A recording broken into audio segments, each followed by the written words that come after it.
Hello, everyone. Welcome to the Concealer Chronicles with your host, Rachel Moore. And it is the No Make-up Meetup. The last Wednesdays of each month is going to be the No Make-up Meetup.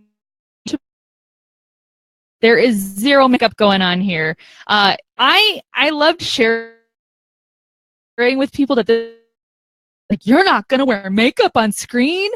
And I was like, no, I'm not going to wear.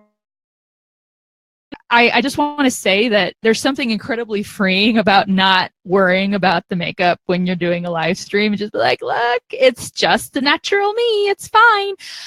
So I just wanted to welcome everyone to watching, whether you're watching live or the replay, the Concealer Chronicles. This is the end of the first month of this broadcast. And so we've had a slew of awesome guests on already. The first week was, oh my gosh, I did the episode on back to school, back to normal, which I actually had to redo because I was trying to hack my way through Facebook Live and it did not work. And so I had awful audio. I had to do a take 2, which happens. And transgender civilian, worked in intelligence for the military, so we talked about the transgender ban. We also talked to Michelle Hoagland, who is a breast cancer survivor, and just a little over a year ago, she got her diagnosis. She went through a double mastectomy and is still going through treatment and kind of recuperating, but really leading the charge for fellow women to take care of our girls and make sure we're taking care of ourselves. So it was really cool to talk about all those topics. And I'm going to go ahead and bring up tonight's guest because I'm just really excited too because I'm not going to lie, this is one of my favorite people ever. And she knows that she's win is joining me. Also sans makeup. And Anne, can you hear and see me okay? Yes. There is a little bit of a lag in here because, as you know, I'm at a Starbucks and the Wi-Fi is not the greatest. So sorry, guys. And actually, I'm about. Fine. Right. Well, we might have a little. And you know what? I actually don't see your video. I'm going to drop you back down the lobby and see because I saw you and then I suddenly didn't see you. So let me drop you back in the lobby really quick and just add you back up. So hold on 1 second. Drop you back in the lobby. See if I can see you. I cannot see you now. And do you mind refreshing just once more with me? I just want to make sure I call, but if we could try it one more time and we'll see if we get Anne back. Again, sometimes you got a live stream where you can live stream. There she is. She's again. Okay, I can see you now. So I'm going to bring you back up. And she's getting her little notification that she's coming back up. All right, now I can see and hear you. Can you hear me? So sorry. No, it's not your fault. Yeah, I had a board meeting tonight, and as you know, in Houston, I can't get anywhere in 30 minutes. So it was either find a Starbucks and keep my commitment with you, which I was not going to cancel, or there wasn't really another or. Right. And, I swear it's like that's how it's going tonight, too, because I just, I'm falling. I played the wrong music for the opener. Just, again, all the makeup's off. There is no concealing anything. At least people hopefully can see the opener. And I know you're in. Said SBUX, and I had a song in my head about that. It was at the Starbucks. At the Starbucks, yeah, yeah. And that's what I thought of. There's no explaining my brain, And by the way, you are also one of my fave people. Aw, thank you. I do. I really enjoy you. And I know we've talked recently because I have had to take on a full-time wonderful, but it does preclude me from getting to talk to you throughout the day, which has been hard on me. And I know, I think you've sensed it too. Yes, it's been hard on me as well because I'm so used to being able to just talk to you whenever I want to and go, Rachel, I need your opinion on something. I know, or we need to vent about something or whatever. So, of course, but that's okay. I want to let you talk. Guess anyone watching. And just introduce yourself. And, you mentioned you're from Houston, so obviously you've had a lot going on down there. But can you tell us a little bit about and even how we met if you decide to go there? Okay. Since the signal kind of broke up, I'm going to guess or guess educated guess that you are asking me to talk about myself in Houston and what's been going on here. We had a little storm called Harvey. If anybody heard of that? And so, yeah, there was it was an unprecedented flooding here in Houston. I mean, I have lived here my entire life, and I've never seen flooding like this. And there are still lots and lots of people affected by it. And I get a little emotional talking about it because I've seen it firsthand, and it's so horrible that there are still people who have no homes, have no clothes, have nothing, literally nothing. Even, many of my friends who think Philly did not lose their homes still are going through the remodel, right, because it flooded.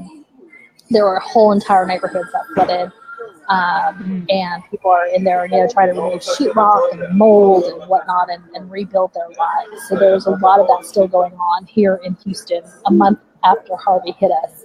And then on top of that, there were 2 other storms right after that. So there are other areas in the United States and in Puerto Rico, which is, let me remind everybody, a U.S. territory. They are U.S. citizens as well, and they need our help because they are worse off than we are without any kind of infrastructure. So we need to be mindful of them as well. And then as for me, yes, I'm here in Houston. I grew up here. Been here my entire life. I am a marketer, work mostly in the B2B space, and love, getting to hang out and collaborate and do cool things with all of my fun marketing friends like you.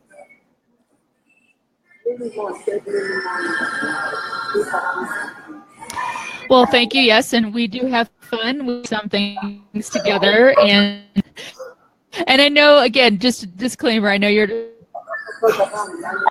some remote live streaming. This is like Panera Bread. I know we love live streaming, right? But we have these tech challenges. And I think we have a lag too, but yes, there is a lag. And I thought with Starbucks Wi-Fi. Yes, I thought the Starbucks had Google Wi-Fi because some of them do, but I guess this one doesn't. And I've seen that the ones that have the Google Wi-Fi, it's a little bit better. Well, I still interviewed had me as a guest, and I actually had a bunch of live streams that week. I had a guest on my blab, but I was a guest on Ross's stream, and it was all during this week that I had to be in Boulder out of coffee shops and stuff while my daughter was at. So I was at Panera. And of course, you're in Panera and you're doing your best, but you're not going to tell people to be quiet. You're not in any way that kind, there's no control. And I remember I was right, I guess, next to where everybody drops their dishes. And I swear people were trying to be as loud as possible, just blah, blah, blah, blah, trying to drop their dishes there right behind my head. I'm like, and I'm sure I showed it in my face that, okay, this is really loud and I can't. How was that again? Blah, blah, blah, blah.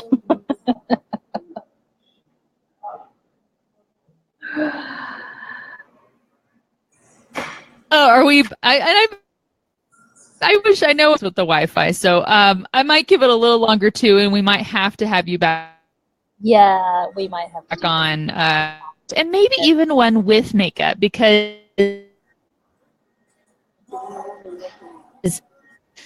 I'm late to being a woman, and things like that. And tonight we were gonna kind of get a little bit about, the news of that you brought up Puerto Rico because that was a ton of stuff, but all of our nation was zeroed in on basically a misdirect of an actual real issue, but it was blowing up. And I don't know if you want, after the lag catches up, obviously, but I don't know if you want to talk a little bit about, get in that topic and how it wasn't really about a flag or about an anthem, but about a older, more deep issue.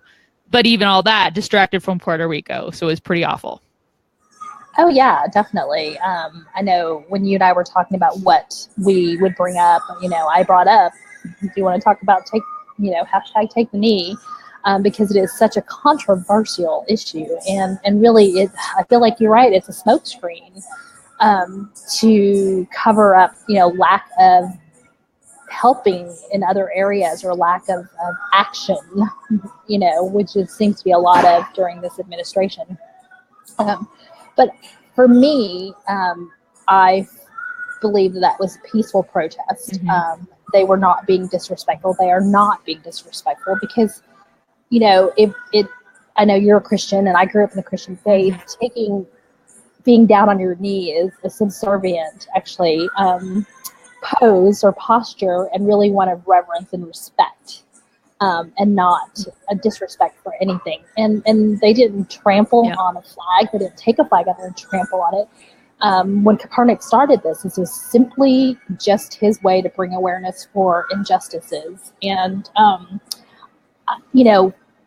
I feel like because I am a person of color, because I am a minority, I have had firsthand experience with prejudices, probably not anywhere near the scale of what my Black friends have had to deal with.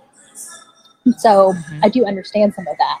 And it just seems to me that it's just so divided, and it's really divided kind of by, unfortunately, the racial line right now with what's going on in my feed, right? I have my white friends, the ones who are like, what the heck is going on? This is disrespectful.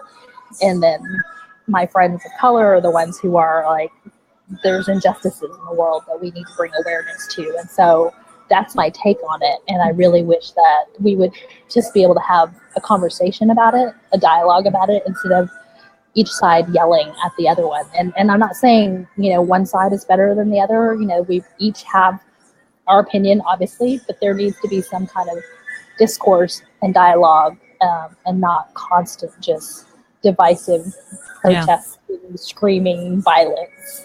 I mean, that accomplishes nothing. Yeah, no, you know where I stand on this too, but I'll share it here because, people watching may not. I feel like pun intended, I feel like there's a true lack of empathy. As mad as you might get at anyone protesting, if you see someone, let's say that's a violent protest and it's totally disruptive, and I could be walking in downtown Denver and someone throws a trash can on fire through a plate glass window of a store because they're protesting something. Obviously, what's going on? I may not like how it's happening, and obviously in that case, like, gosh, that's damaging, property and, whatever, and it could be endangering someone. But at the root of that is a reason the person's protesting, and that reason is worth digging into. So let's put that aside. And then you're talking about, well, it's a protest. My sensibilities may be offended by that. You're shocking me. You're pulling me out of what could have been a relaxing Sunday afternoon watching football, because now I see you kneeling, and I see all of you kneeling, and the anthem's playing. And to me, it's like, and I've asked this of at least two people on Facebook in some comment threads who have come forth with this notion that, well, it just wasn't the right time and place. And I'm like, well, please do tell us where would be the right time and place. Exactly. I never question. I never get that response because they don't have one. They would prefer that there was no protesting. And I'm sorry, dear Americans, we live in a nation that was founded and built up with amendments so that it can ensure that we could do this, and also people who do fight for the freedoms that we enjoy to be able to protest something. But what's the purpose of protesting if nobody sees it? And people may not like where and when this happened, but it sure did get seen. And again, it was a smokescreen. I want to circle back to that based on a statement put out by our administration, this was disrespecting the flag. No, it was actually not that. It was based on something farther back that started with Colin Kaepernick and kneeling about police violence against people of color. That has been totally overshadowed by everyone saying, well, no, it's about the anthem and patriotism and military. No. Okay. And then all that happening in Puerto Rico still totally in shambles. It is. And I mean, there's such more important things to worry about, especially Puerto Rico and the U.S. Virgin Islands and these other smaller nations who have just been devastated by these storms. But also, I think people forget that this nation was founded on protests, was it not? the English who were not happy with the crown, who came here and led a revolution because they wanted their freedoms, because they felt like they were not being, they were not being listened to. There was injustices against them. So how can you say that that group can protest, but another group cannot, simply because of the color of their skin? It doesn't work that way. It really doesn't. And I did hear something this morning on a podcast. It was it's called Code Switch, put on by, I believe it's NPR. I can't remember that. I might be wrong. But they basically each week, I mean, it's talking about racial relations. They talk about all these issues of race, and it's really interesting hearing that new notions have occurred to them, and or situations and things. And they did letters today, and they were talking about a family. They're a white family, and they have their own child who is white, but then they adopted a black child. And so they were asking, well, what do we do? We go to church, and we're trying to find a church. Do we go to a white church, or do we go to a black church where, we might feel uncomfortable? And it was really interesting what their answers were to that family, to say, well, that, first of all, their daughter is going to a lot of situations because she's been adopted by a white family who lives in as they described it, a very white neighborhood, white community, white schools. So she's already always going to feel uncomfortable. So they said it's really, this needs to go back. We need to be willing to understand that discomfort. And that's what I think that we just gotten to the point where we're so comfy and cozy in assuming everybody's cool. Everybody's kosher. Everybody's fine. Everybody's just skating along and nobody's upset. But the moment we are faced with the fact that, no, everything's not rosy, and we are still racially divided, and we have not come that far from, what was that, 60 years ago when the 9 students were able to finally get into a desegregated college? Yep.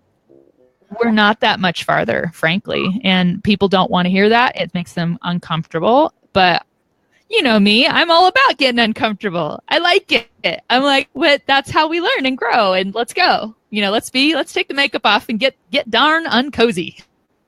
Well, I mean, like you said, you got to be outside of that comfort zone to grow and mature. I would think, and you're right. No, I mean, here we are, 2017, and we haven't gotten very far. And I, shared a screenshot with you yesterday of the most hate-filled posts that I had ever seen in my entire life. I mean, I'm sure we've heard things on video and things like that, but to actually see someone and feel the hatred in those words, right? Because sometimes we say you can't really tell tone or emotion from words, from written word. There was no denying the hate behind these words. And one of my dear friends from grade school shared that with me, and she was so hurt and angry, and I'm still pissed off seeing that, because it was definitely targeted to Black people. I mean, not even I can't even say people of color, not Asians, not Hispanics. It was definitely targeted at Black people because it used a very derogatory word for a Black person, and basically the message was like, how dare you, act like a spoiled child? We've already given you things. Excuse me? So I'm still extremely pissed about that post. Yeah. And I really am trying to figure out a way to shed some light on this person, whether with her employer or whoever else, her church. I mean, I know that sounds kind of vindictive, but at the same time, this was like, I mean, I could see her being in a rage and harming somebody. That's how hateful this post was. Yeah, it was, the language was incredibly inflammatory. I mean, it was hate speech out and multiple times. Yeah. So that's what I've decided to do on that one. It took me a while. I had to think about it for a couple of days, just because do I want to do harm to this person? No, I don't want to do physical harm to her, but at the same time, I feel like if I don't do something, it's not standing up to this injustice. Yeah. Yeah. So Yeah, and honestly, I've seen some posts on this lately too. You know, people talking about, particularly when you're talking about, and well, you know, you have a business, and I even talked to someone yesterday. They're talking about, when if you have a business, you really can't take a stand. You do not take sides. I'm like, yes, but I am a citizen of this country. Even if I didn't have two kids who I need to be an example for, even if I didn't have them, I just don't think, I think we're at the point where we are at a crucial stage in history, I think, where it's come circular again a bit, but we might look back on this and be like, and I love where people have said, you know, if you've ever wondered how you would be acting when, you know, the Third Reich was coming down on the Jews, you can look at right now. You can look at right now and know that and figure that out, because we are, and we have, and this is not new. I just crack up with the people who are like, this is such a new problem. No, it's not. You just haven't seen it in the forefront. And, you know, due to different influences and factors, it is in the forefront now. And I don't think there is a, you know, particularly when people are feeling like they can just come out on Facebook and you showed me. We absolutely need to combat that and say, no, you're not allowed to talk like that. And if you are white, why you feel like that's okay to treat another human being that way, based solely on the color of their skin or their heritage. No, you're not allowed. You do not get away with that, because we're going to talk about it. You know, exactly. We want to talk about it. We want to call it out. You don't get to get away with it, because in the past they were used to getting away with it, and that doesn't. No, you know, it reminds me of you know, there were a couple of instances that really stand out when I was a kid, because, you know, the Vietnamese refugees coming here to Houston and coming to the United States was not a popular move at the time either, but thank goodness, you know, for humanitarian empathy. But I remember going to a store with my parents when I was a kid one time, and they were, I think, renting like one of those steam vacuum cleaners or whatever from the grocery store, and the woman was so rude to my parents because my mom speaks with a very heavy accent, but she still speaks English. And I understood her intent, and had I been older, I would have definitely said something to her. So now I'm like, no, I say something, right? So a couple of instances like that when I was a child really has stuck in my head, and I still remember it vividly to this day. And so that was only a couple of instances in my lifetime. So again, thinking of my Black friends and how often they have had to go through something like that, and worse.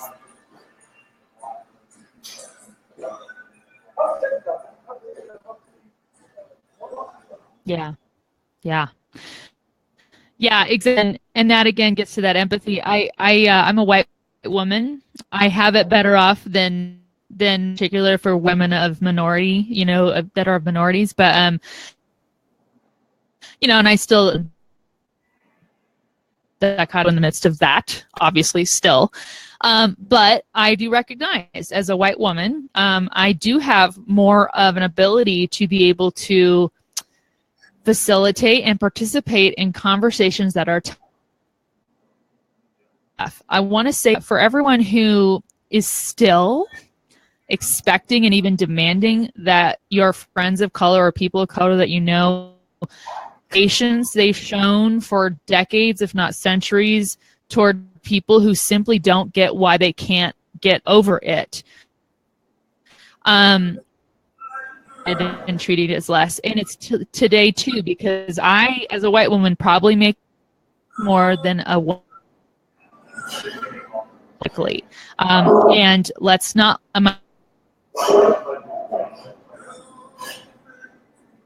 it's like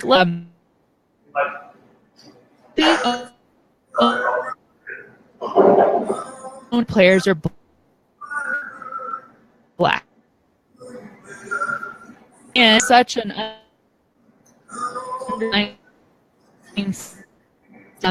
trend of racism that we deal with day in, day out. I urge my other white women, but everything.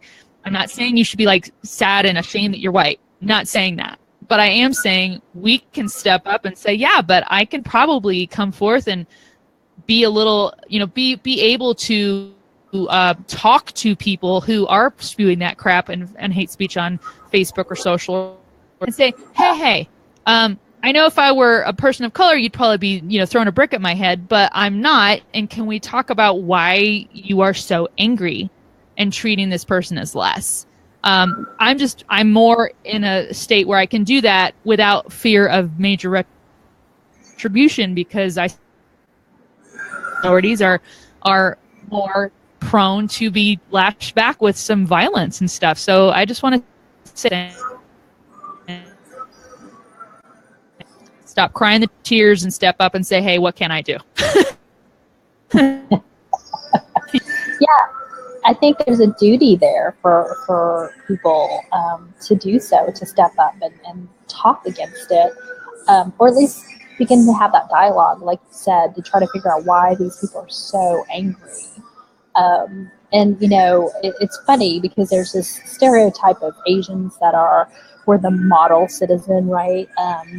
We would never stand up and protest, and we do everything wrong. We're almost invisible, and I think that now is the time for Asians to also stand up and really fight against these injustices. Take a stand, I should say, not fight. Fight, it's a violent word. Take a stand against these injustices and show that we are not invisible, and we are here to be at the table and have that dialogue and have that conversation as well.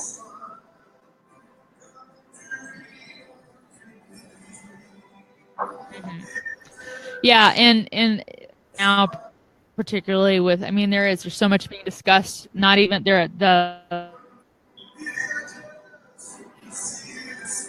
uncertain. There's not really been a decision about if there's going to be a plan for them to stay or get a path to citizenship or not. And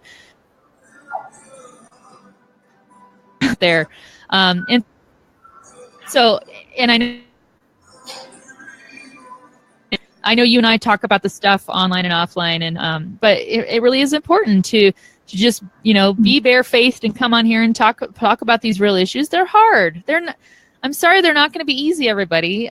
Being human's not an easy thing, and if you think it's supposed to be, remember your adolescence. It was a shit show, and I'm trying to tell my kids that too. I'm like, I am here. It's going to be hard.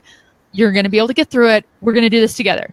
But that's life. Life as an adolescent, child, adult, minority, white person, professional, unemployed, homeless, it's all very tough. And so I just would hope that we as humans can realize we can do way more together than trying to piecemeal it out. And as you said, just take sides and be totally separate and not try to understand each other. So. Yeah, no, I completely agree. And we could continue to have this conversation for days on end. But all of a sudden I'm like having issues with my allergies here. Oh, no, I'm sorry. Well, it's a good thing you don't have any mascara on, because it would be just running everywhere. Exactly. I would look like a raccoon, and then people would just make fun of me, right? Nobody would make fun of you, Anne. I beg to differ there. No, I'm kidding. But I like the fact that, like you said, we're bare-faced and we're having this conversation because we're kind of bearing our souls, I guess, if you will. That's right. And as adults, we do need to be able to have this dialogue and have conversations and know that not everybody's going to agree with us, but we still need to be able to have a peaceful conversation. Yeah. Agreed. Well, with that, I will let you allergy cry your way off screen and send you on your way home. But I know. Hi, Rachel. Well, thank you so much for coming on, and I do want to have you back on. We can wear makeup for that one if you want, but we'll have you on for another show where we talk maybe through some other topics that deal with being a woman. There are many, but thank you so much for joining the Concealer Chronicles this evening. I appreciate it. Thank you so much for having me, and I really appreciate it, and I definitely want to be back on again. Word. All right, well, I'll let you go. I'll pop you off the screen, and I'm going to close this thing up. Thank you guys for watching. Again, new show. I don't expect a ton. I like that we have these discussions, and I love that. I just really like it. I mean, if you can have a discussion, a frank discussion or fun discussion or a hard discussion on live stream and let other people partake of that and kind of feel like they participate, score. Right? So thank you guys for watching. If you're watching the replay, thank you too as well. I want to remind you, by the way, if you're interested, if you're a woman, and I'm really just focusing on women because we deal with all these issues that actually tie over to being a man too. But I am taking requests for guests. So if you want to be a guest on the show, all you got to do is type in the word guest in the comments and you will get a message with a form link. And so I would love you guys to do that. I believe you can also type email if you want to subscribe to get weekly reminders of when the show is and who the show is going to have.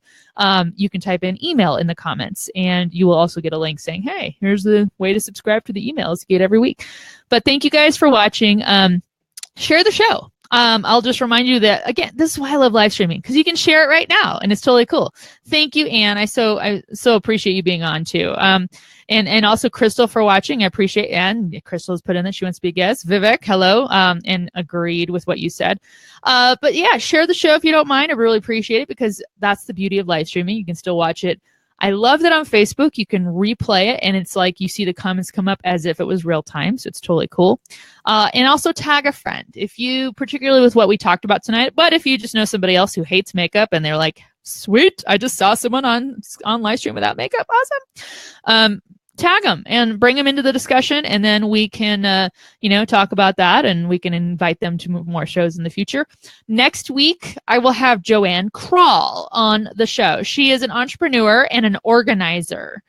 I have all the questions. I want to specifically ask Joanne, how do I get what's organized in my brain to manifest with what's around me? I don't do that well. I could have a stack of folders and papers on my desk. I would know what each thing is and when I need it, but it still looks awful. So that's what I want to talk to Joanne about next week. But we'll talk about being an entrepreneur. She has some cool insights too to share about how she kind of went from in person and stuff to digital and had to do that transition. So I'm keen to learn all that stuff as much as we can in a half hour. So guys, you have a great evening. I will see you next week. And by then it'll be October.